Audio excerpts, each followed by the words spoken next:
Hello everyone. सो आज हम पढ़ेंगे चैप्टर नंबर 1 इंग्लिश का, जिसका नाम है the portrait of a lady, और इसे लिखा है खुशवंत सिंह जी ने। ना पहले अगर हम पोर्ट्रेट का मतलब समझिए तो पोर्ट्रेट का मतलब होता है एक स्केच।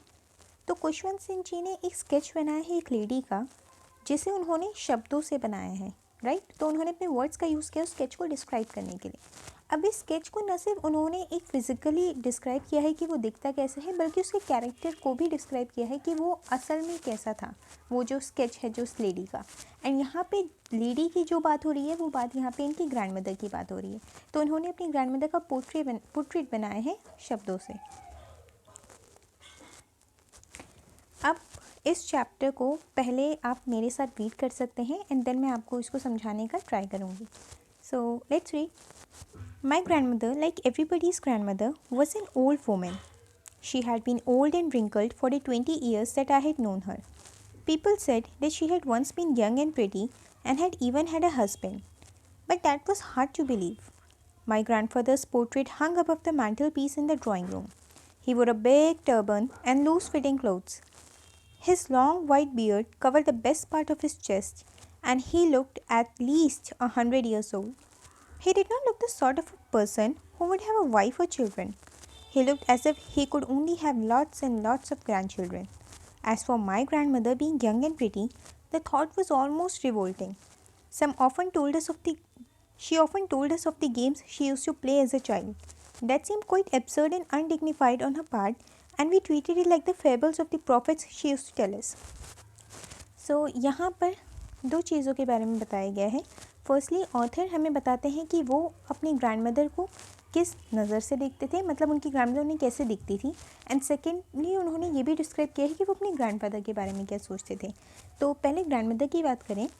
सो उन्हें वो हमेशा से ओल्ड और रिंकल दिखती थी पिछले 20 सालों से, जब से ऑथर ने उन्हें जानना शुरू किया है।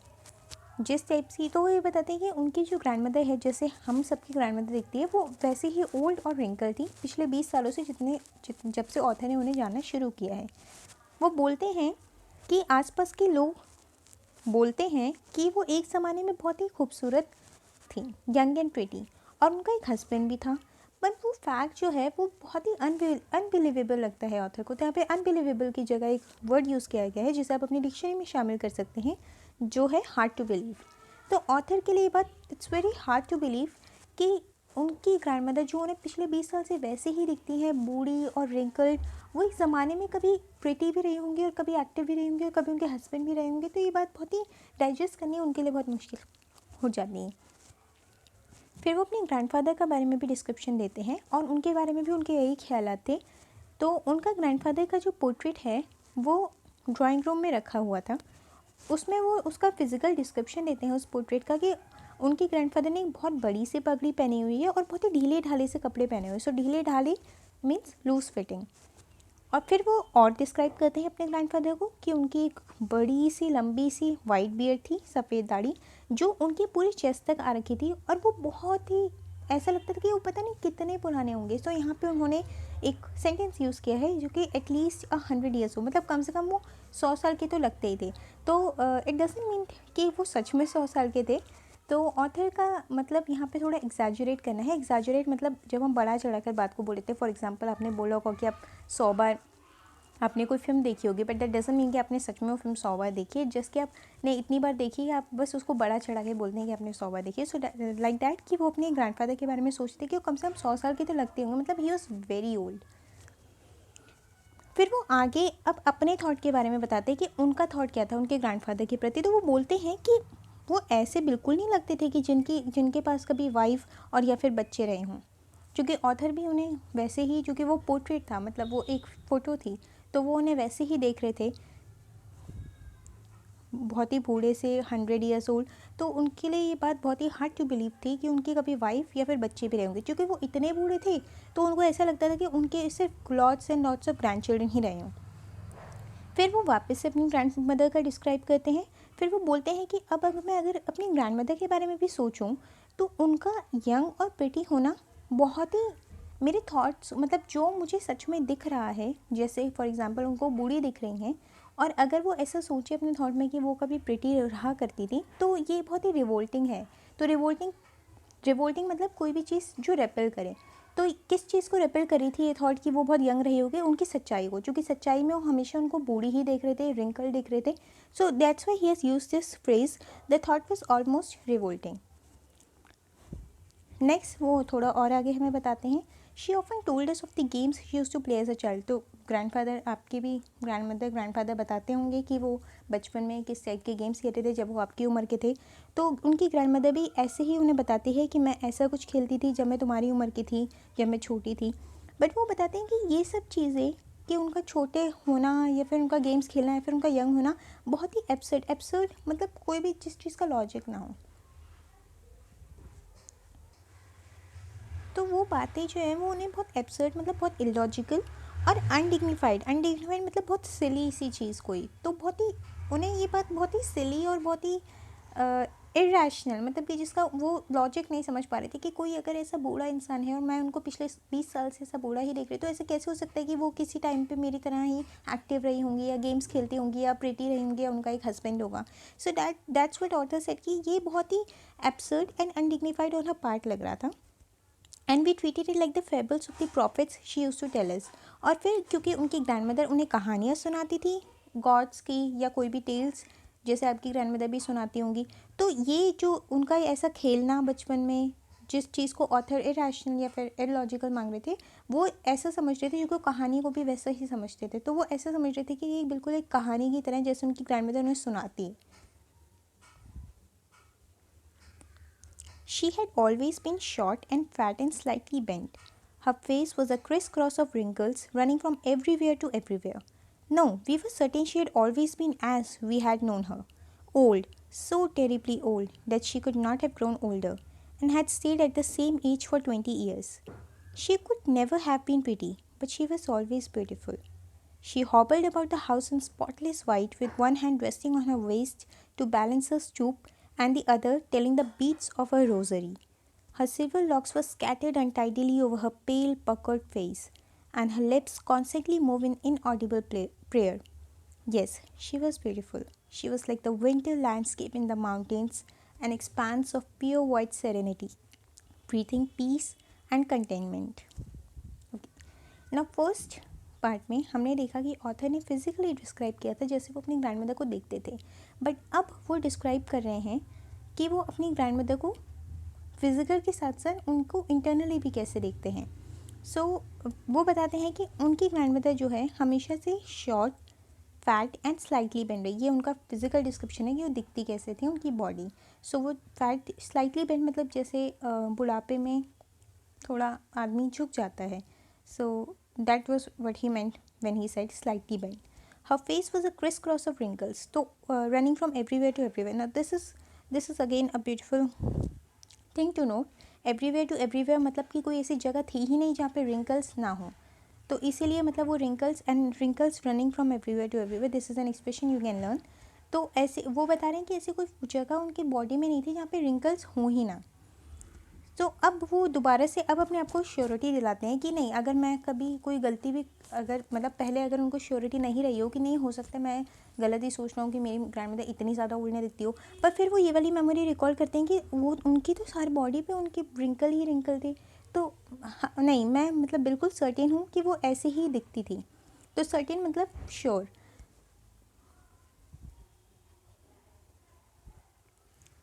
Old, so terribly old that she could not have grown older. अब यहाँ पे बता रहे हैं कि वो इतनी ज़्यादा बूढ़ी हो गई थी कि थ्रेशोल्ड रीच हो गए थे। थ्रेशोल्ड मतलब एक सैचुरेशन पॉइंट रीच हो गए थे जिसके आगे वो और ज़्यादा बूढ़ी नहीं हो सकते। तो वो इतनी ज़्यादा बूढ़ी उन्हें दिखती थी। और वो बोलते हैं कि मतलब वो हमेशा मुझे पिछले 20 साल से वो एक जैसे ही दिखी, मतलब there was no difference in the physical appearance of a grandmother, कि वो ऐसे ही दिखती थी जैसे वो मुझे पिछले 20 साल से दिखाई दे रही हैं। फिर वो बोलते हैं, वो एक बहुत ही खूबसूरत बात कहते हैं, वो बोलते हैं कि उनकी ग्रैंड मदर कभी प्रिटी तो नहीं रही, but she was always beautiful. So now यहाँ पे कुछ चीज़ ऐसी होती है जो चीज़ें खाली फेस पे नहीं देखी जाती, जो चीज़ें इंसान कैसा है वो उसके स्वभाव से पता लगती है। तो वो बोलते हैं कि नहीं, वो प्रिटी तो कभी नहीं थी, क्योंकि शायद उनके फेस पे वो बात नहीं थी, क्योंकि हमेशा ओल्ड ही दिखी रही, पर वो ब्यूटीफुल हमेशा से रही हैं।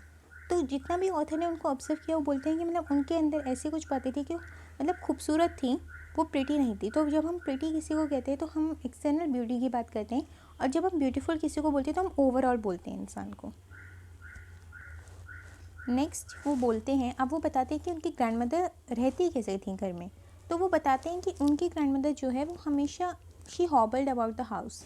तो हॉबल्ड मतलब होता है लड़खड़ा के चलना। तो वो बोलते हैं कि चूँकि आपने ऊपर देखा कि उनकी ग्रैंडमदर बहुत ही फायर थी, छोटी थी और थोड़ी सी झुकी हुई भी थी, तो इसीलिए वो लड़खड़ा के चलती थी। और उनका जो पहनावा था वो था स्पॉटलेस वाइट। अब ये एक डिस्क्राइब करते हैं क्वालिटी ग्रैंडमदर की कि वो क्लीन रहना पसंद करती थी। सो वो एक स्पॉटलेस मतलब जिसमें एक भी धब्बा ना हो। तो वो एक स्पॉटलेस वाइट एक साड़ी में लड़खड़ा के चलती थी, जिसमें उनका एक हाथ जो है वो उनकी वेस्ट पर रहता था टू बैलेंस अ स्टूप। तो उनके कमर को बैलेंस करने के लिए उनके स्टूप मतलब होता है झुकना। सो उनके झुकाव को बैलेंस करने के लिए वो अपना एक हाथ जो है वो अपने वेस्ट पर रखती थी, और दूसरे हाथ से she tell the beads of a rosary. तो बीट्स ऑफ अ रोजरी मतलब माला जपना जो होता है, तो उसके लिए एक्सप्रेशन यूज़ होता है telling the beads of a rosary. तो ये एक और चीज़ बताता है ग्रैंडमदर की इंटरनल ब्यूटी के बारे में कि वो रिलीजियस भी थी। So she was clean and she was religious also. फिर वो अब फेशियल के बारे में बताते हैं कि उनका होलिया कैसा था, फेस एक्सप्रेशन। तो बताते हैं कि उनके जो सिल्वर लॉक्स थे, तो यहाँ पे सिल्वर लॉक्स का यूज़ हुआ है बालों के लिए। तो उनके जो सिल्वर मतलब white, so you don't call it white, you call it silver. तो जो उनके सिल्वर लॉक्स थे वो स्कैटर्ड हो रखे थे अनटाइडली, वो स्कैटर्ड हुआ करते थे अनटाइडली ओवर हर पेल पकड़ फेस। तो यहाँ पे बहुत सारा डिस्क्रिप्शन है। पहले उनके बालों का डिस्क्रिप्शन है। उनके बालों का डिस्क्रिप्शन ये है कि वो हमेशा उनके बाल जो है इधर उधर रहते थे, मतलब she did not comb it properly और she can comb it properly, और वो हमेशा अनटाइडली मतलब इधर उधर फैले रहते थे।